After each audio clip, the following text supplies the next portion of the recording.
We're joined now by Emily Boyle with the press review. Emily, you're starting off with our top story in Iran.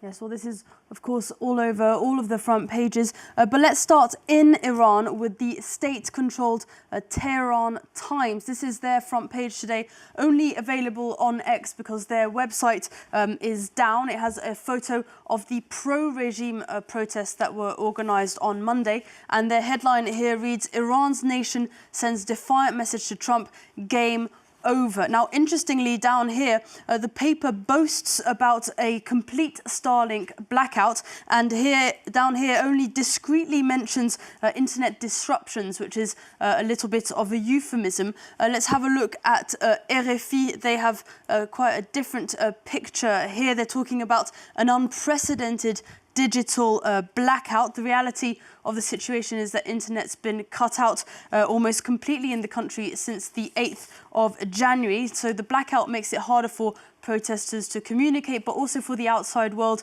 to really know what's going on in the country. Still, there seems to be a trickle of information that's coming through. And The Guardian has a really interesting analysis article here. It discusses what it calls an ecosystem of smuggled tech, which holds Iran's last link to the outside world. Now, the article says that the few photos and videos that have come out of Iran have come from very specific online tools designed to get through the censorship. The most important of these is the few Starlink terminals that have been smuggled into the country over the past 2 years. Now, Iranian authorities are apparently even using drones to hunt for certain satellite dishes on the rooftops of certain buildings. Elon Musk's SpaceX has now made Starlink access free in Iran, but Starlink owners and users can still be arrested on charges of espionage. All right, well, it seems internet shutdowns are being used elsewhere in the world as well. Yes, Ugandans as well are seeing the use of internet shutdowns. Let's have a look at this daily paper here from Uganda, the Daily Monitor. Their front page, pretty self-explanatory here. It just says, silence internet shutdown leaves Ugandans in the dark. This has already happened in 2021 during the previous presidential elections, where an internet cutout had lasted for 4 days. The Africa report is also talking about this here. It talks about how it's been ahead of the election. Apparently, authorities have said that the blackout was to prevent misinformation and incitement to violence ahead of the presidential elections. And now 81-year-old Yoweri Museveni is seeking to extend his 40-year rule.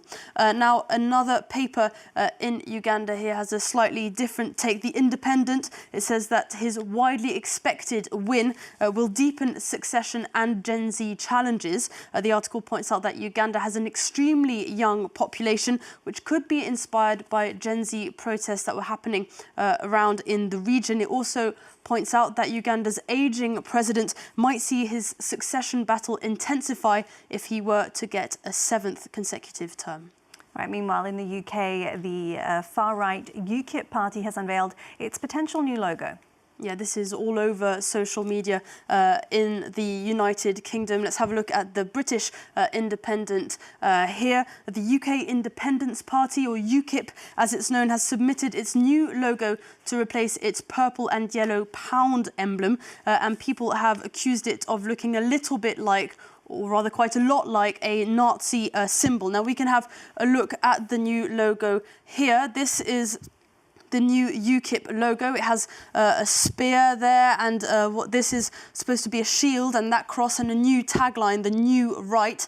Now, a lot of people have been saying that that cross looks oddly like the Iron Cross used by the Nazi Party between 1933 and 1945. That here is the Iron Cross here. But UKIP have been saying that they've actually inspired themselves from this cross here, which is a Christian symbol. It's called the cross petit. It's also used by the royal family. Now, I think I'll let the viewers make their minds up over which one it looks like more, but it's made quite a lot of people angry in the United Kingdom.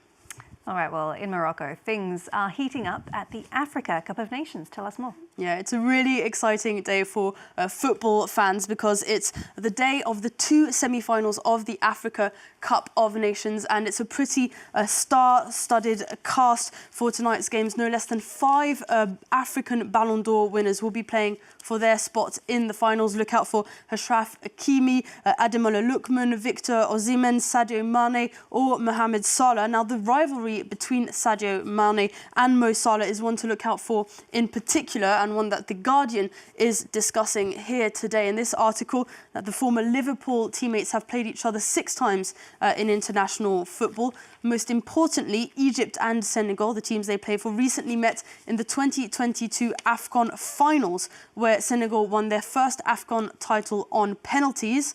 Mo Salah, though, is yet to win an AFCON title, so tonight's game is sure to be a really interesting one. And finally, the huge fixture also on tonight that the Parisien is talking about is Morocco as they face Nigeria, the Atlas Lions against the Super Eagles. It's all to play for, but it's going to be a very exciting evening for football fans.